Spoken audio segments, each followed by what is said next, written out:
अगर मैं आपसे कहूं कि एक ऐसी चीज है जिसे अगर आप किसी विधवा स्त्री से सच्चे दिल से मांग लें तो जिंदगी में कभी भी कंगाली आपके दरवाजे पर दस्तक नहीं देगी, तो क्या आप यकीन करेंगे? शायद नहीं, लेकिन इसी रहस्य को एक बार खुद परमहंस योगानंद जी ने अनुभव किया था। बहुत समय पहले की बात है। भारत की धरती पर तपती धूप थी और एक शांत पहाड़ी रास्ते पर एक दिव्य आभा से युक्त साधु धीरे धीरे आगे बढ़ रहे थे। वह कोई सामान्य व्यक्ति नहीं थे। उनका नाम था परमहंस योगानंद। वह संत जिनकी आंखों में करुणा थी, चाल में स्थिरता और हृदय में ईश्वर के प्रति पूर्ण समर्पण। उन्होंने अपने जीवन में कभी धन नहीं मांगा, कभी वैभव की कामना नहीं की, लेकिन उस दिन रास्ते में उन्हें तीव्र प्यास लगी हुई थी। गला सूख चुका था, कदम भारी होने लगे थे, फिर भी उनके चेहरे पर मुस्कान थी, जैसे कठिनाई भी उनके लिए ईश्वर की लीला हो। आखिरकार दूर कहीं मिट्टी के घरों का एक छोटा सा गांव दिखाई दिया। वे धीरे धीरे उस ओर बढ़े। गांव बेहद साधारण था, कुछ कच्चे घर, कुछ मवेशी और बीच में एक पुराना कुआं। योगानंद जी कुएं के पास पहुंचे तो देखा कि वहां एक वृद्ध महिला पहले से पानी भर रही थी। उसके कपड़े साधारण थे, चेहरा थका हुआ पर शांत। माथे पर कोई सिंदूर नहीं था, गले में कोई गहना नहीं था। स्पष्ट था वह एक विधवा थी। उसने साधु को देखकर हाथ जोड़ ली। योगानंद जी ने नम्रता से मुस्कुराकर पानी मांगा। महिला ने तुरंत अपने घड़े का पानी उनके कटोरे में उड़ेल दिया। वह खुद प्यास से होगी, फिर भी उसने अपने हिस्से का पानी दे दिया।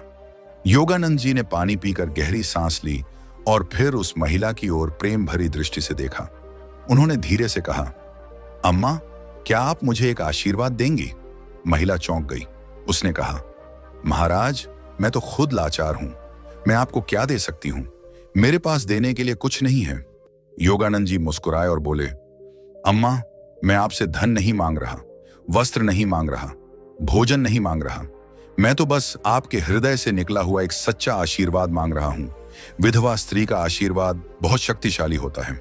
महिला ने पहली बार किसी को खुद से कुछ मांगते सुना, वह भी आशीर्वाद। उसकी आंखों में नमी आ गई। उसने दोनों हाथ उठाए, कांपती आवाज में बोली, बेटा, भगवान तुम्हें कभी कमी न दे, तुम्हारा जीवन सुख और समृद्धि से भर दे। जैसे तूने मुझे सम्मान दिया है, वैसे ही तुझे दुनिया सम्मान दे। कहते हैं कि उस क्षण हवा तक रुक गई। योगानंद जी ने उस आशीर्वाद को ऐसे स्वीकार किया जैसे कोई महामणि हो। उन्होंने प्रणाम किया और आगे बढ़ गए। लेकिन उनके शिष्यों ने बाद में कहा, उस दिन के बाद उनके जीवन में जो समृद्धि आई, जो सम्मान मिला, जो प्रभाव बढ़ा, वह पहले कभी नहीं था। वे स्वयं कहा करते थे, एक विधवा का सच्चे दिल से दिया हुआ आशीर्वाद ब्रह्मांड में सीधा ईश्वर तक जाता है और वापस लौटता है कई गुना होकर। उस दिन के बाद उस आशीर्वाद की कहानी तो समाप्त हो गई, लेकिन असली कहानी तो तब शुरू हुई, क्योंकि वास्तव में उस क्षण से एक ऐसा अदृश्य नियम सक्रिय हुआ था जिसे सामान्य लोग समझ ही नहीं पाते। योगानंद जी आगे बढ़ गए, पर उनकी चाल में पहले से और अधिक स्थिरता थी। उनके चेहरे की मुस्कुराहट वही थी, लेकिन उनकी आंखों में अब एक नई चमक थी, जैसे उन्होंने अभी अभी ब्रह्मांड के किसी गुप्त दरवाजे की चाबी पाली हो। रास्ता कठिन था, लेकिन अब उन्हें कोई थकान नहीं हो रही थी। जैसे उस आशीर्वाद ने उनके शरीर में नई ऊर्जा भर दी हो। लेकिन यह केवल शरीर की ऊर्जा नहीं थी, यह तो आत्मा के स्तर पर मिली शक्ति थी। लोग पूछते हैं, आशीर्वाद कैसे काम करता है? क्या आशीर्वाद वास्तव में ऊर्जा है? क्या यह किसी भौतिक वस्तु की तरह एक से दूसरे तक स्थानांतरित हो सकता है? विज्ञान इन सवालों के आगे चुप हो जाता है, क्योंकि उसका तराजू केवल वही नाप सकता है जिसे वह छू सके। लेकिन आशीर्वाद छूने में नहीं, महसूस करने में आता है। यह अदृश्य है, लेकिन इसका असर बहुत दृश्य है। यह हवा की तरह है, दिखता नहीं, लेकिन उसकी ठंडक हमें साफ महसूस होती है। वास्तव में जब कोई व्यक्ति जीवन में धूंघों से गुजरता है तो उसका हृदय धीरे धीरे भीतर से खाली होने लगता है। वह उन चीजों से अलग हो जाता है जिनसे बाकी दुनिया जुड़ी रहती है। पैसा, रिश्ते, मान सम्मान, अभिमान। एक विधवा स्त्री इस अनुभव से गुजर चुकी होती है। उसने अपने जीवन का सबसे बड़ा सहारा खोया होता है। ऐसे दुख में व्यक्ति दो रास्ते ले सकता है, या तो वह कठोर हो जाए या फिर विनम्र। और अक्सर ऐसा होता है कि ऐसा दुख उसके दिल को नरम कर देता है।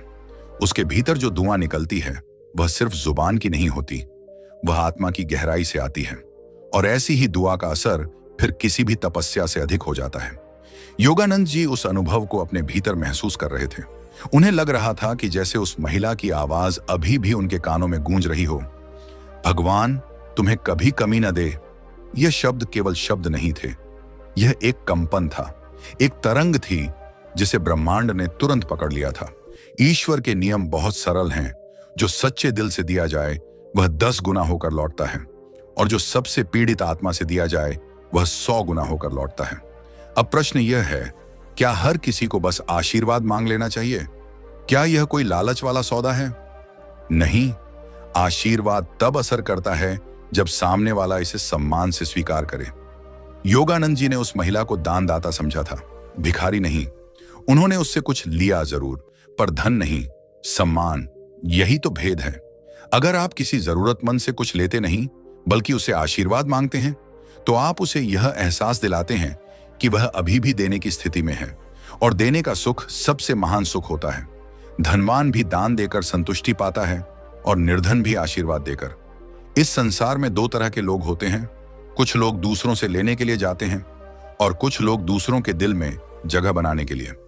योगानंद जी ने उस क्षण उस विधवा के दिल में जगह बनाई थी, और जब किसी के दिल में आप जगह बनाते हैं तो वह अपनी सबसे कीमती चीज आपके लिए खोल देता है, उसकी दुआ। इसलिए ऐसा आशीर्वाद केवल शब्द नहीं बल्कि एक बीज है। यह बीज हमारे भाग्य की मिट्टी में गिरता है। कुछ लोग कहते हैं कि भाग्य बदलता नहीं, बनता है, और उसे बनाने वाली सबसे बड़ी ताकत है आशीर्वाद।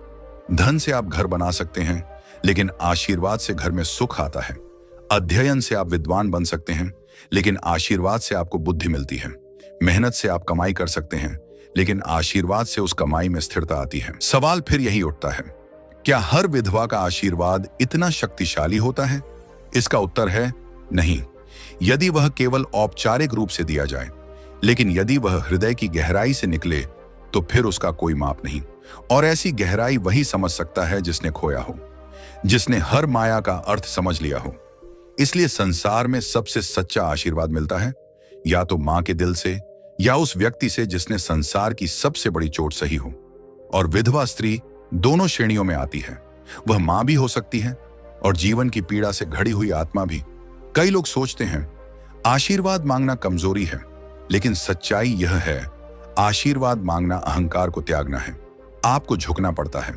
आपको अपनी स्थिति ऊंची या नीची नहीं बल्कि विनम्र रखनी पड़ती है, और यह विनम्रता ही वह पात्र है जिसमें आशीर्वाद टिकता है। अगर पात्र ही उल्टा हो तो कितना भी पानी डालो वह टिकेगा नहीं। इसीलिए जो लोग सम्मान के साथ दूसरों से दुआ लेते हैं, वे वास्तव में धन नहीं, ऊर्जा एकत्र कर रहे होते हैं, जिसका उपयोग फिर जीवन में सबसे कठिन समयों में होता है। वास्तव में यदि किसी के जीवन में सफलता बहुत दृढ़ हो कि कितनी भी विपत्ति आए वह डिगे नहीं, तो समझ लेना कि उसके भाग्य में केवल उसकी मेहनत नहीं, किसी का सच्चा आशीर्वाद भी जुड़ा हुआ है। मेहनत आपके हाथ में है, लेकिन आशीर्वाद आपके नियंत्रण में नहीं। वह तो किसी और के हृदय से निकलकर आपके भीतर आता है, और उसका आना तभी संभव है जब आप उसे खींचे नहीं बल्कि विनम्रता से बुलाएं। तो क्या यह केवल आध्यात्मिक बात है? नहीं, इसका वैज्ञानिक आयाम भी है। आधुनिक मनोविज्ञान कहता है कि जब कोई व्यक्ति दिल से हमें अच्छी कामना देता है तो हमारे अवचेतन में एक सकारात्मक संदेश स्थापित हो जाता है। वह संदेश बार बार हमें प्रेरित करता है, तुम्हारे जीवन में कमी नहीं होगी। और अवचेतन मन में जो स्थापित हो जाए वह फिर वास्तविकता बनकर सामने आता है। इसे आप लॉ ऑफ अट्रैक्शन कह सकते हैं या भक्ति का फल। शब्द कुछ भी हो, नियम एक ही है। लेकिन यह आशीर्वाद पाने के लिए योगानंद जी जैसे संत होना जरूरी नहीं, साधारण लोग भी पा सकते हैं। बस उनका दृष्टिकोण वैसा होना चाहिए। जब भी किसी दुखी आत्मा से मिलो, केवल दया मत करो, उसे केवल कुछ दो मत, बल्कि उससे भी कुछ लो, उसका प्यार, उसकी दुआ, उसकी शुभकामना। क्योंकि दान देने वाला केवल संपन्न नहीं होता, दुआ देने वाला और भी संपन्न होता है। इसलिए उससे दुआ लेकर आप उसके श्रेष्ठ रूप को स्वीकार कर लेते हो। तो यही उस आशीर्वाद के पीछे की आध्यात्मिक सच्चाई है कि ईश्वर ने ब्रह्मांड में ऐसा नियम रखा है कि जो व्यक्ति स्वयं खाली हो चुका होता है, उसके दिल से जो निकले वह सबसे सच्चा होता है। वही तरंग सबसे तेज गति से ऊपर तक जाती है और वही वापस आकर व्यक्ति के भाग्य को बदल देती है।